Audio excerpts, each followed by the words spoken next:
Sa bagong umaga sa loob ng bahay ni Kuya, si Fred mukhang maaksyon ang naging panaginip. Nanaginip ka, pre. Yung panaginip mo si Antonio. Sabi niya, Ton, wag Ton. Maya-maya pa ay narinig na nila ang hudyat para magpalit ng school uniform. Uniform storage.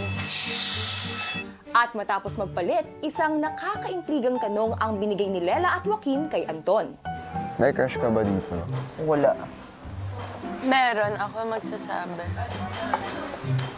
Meron ako, pero wala. Wala na. Walang chance. Walang chance. Sino?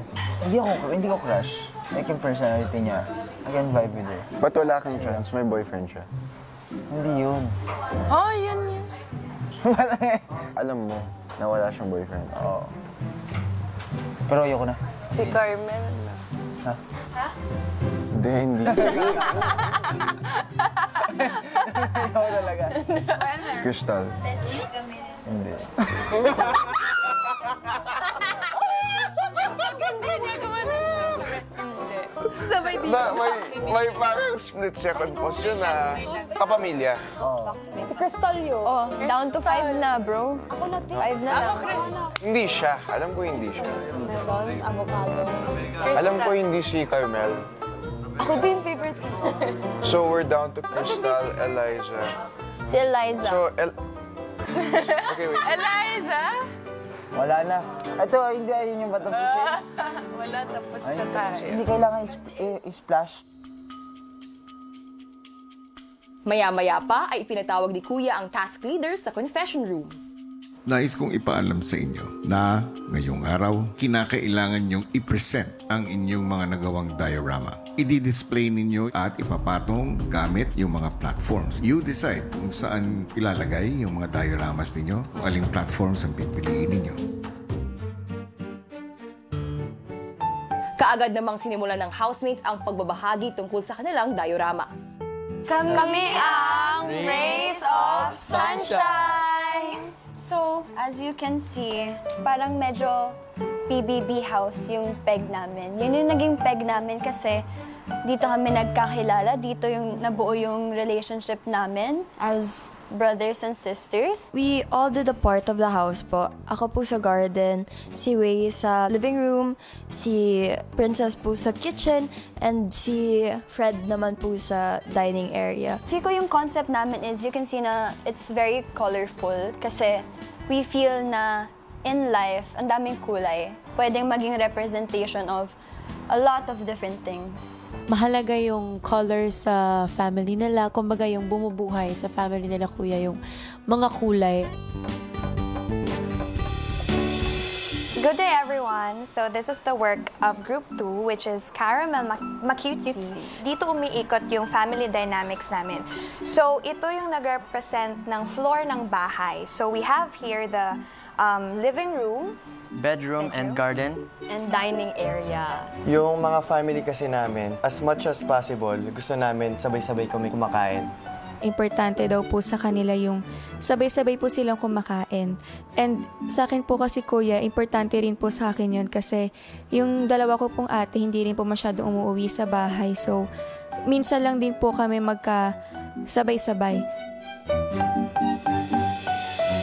We are the adorable Task Smashers! Iboto si Miguelito! So, kaya may birthday cake. I realize every time na nagbe-birthday tayo, it brings our family closer together and we celebrate our day ourselves. And kaya may mapa kasi I also made them think to put these items sa mga parts ng lands na very memorable or significant for us. Yun po, I'm happy na nagawa po naming task na to as a group po. As you can see, medyo magulo siya, very colorful. Kasi gusto rin namin ipakita yung kabataang Pinoy na medyo, na very youthful, very, rowdy. Matapos ang grupong Antokin Sila, sunod na nagbahagi ng kanilang diorama ang grupong Fighting Sweethearts. sun siya, and then may wings, may moon kami, Ito yung star talaga to. At saka yung bahay ni Clifford to. Last year, nasunog yung bahay namin. That was probably the hardest time for a family. I'm not gonna lie, I really questioned God at the same time. Na parang, why our family? Bakit nangyari yan sa family namin? But I'm glad that it happened. Hindi glad na nasunog yung bahay namin. Kasi of course, nobody would pray for that. Pero yun talagang time na parang naging closer kami as a family. The only thing that we have is each other. And I feel like that's what matters the most. I didn't feel like I was presenting not as myself, Kuya. And I felt like nakwento ko naman sa housemates po, Kuya. And I'm also happy kasi na-feel ko naman po, Kuya, na through my story, they got to know me better, Kuya.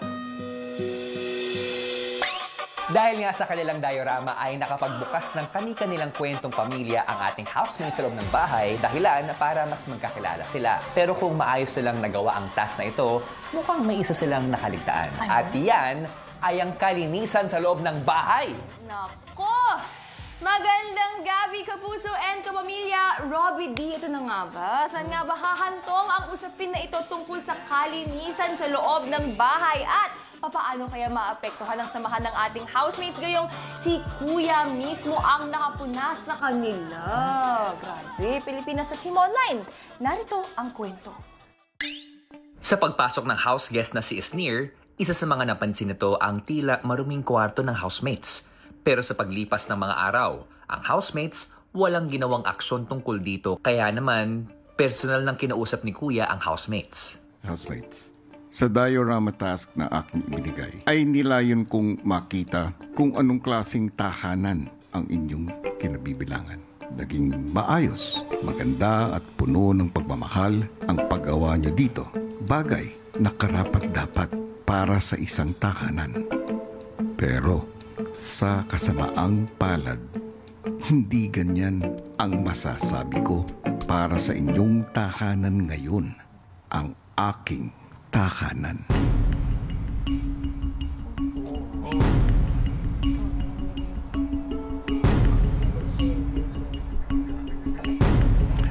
Dahil sa nakikita ko nitong mga nakaraang araw, ito ay magulo, makalat, at tila walang pagmamahal at respeto. Tila nakakalimutan ninyo na ang bahay na ito ay tahanan din natin. Sa puntong ito, gusto kong pumili kayo ng 2 babae at 2 lalaki na sa tingin ninyo ay may pinakamataas na disiplina pagdating sa kalinisan. At pagkatapos ay pumunta ang 4 na iyon sa confession room. Maghihintay ako, housemates.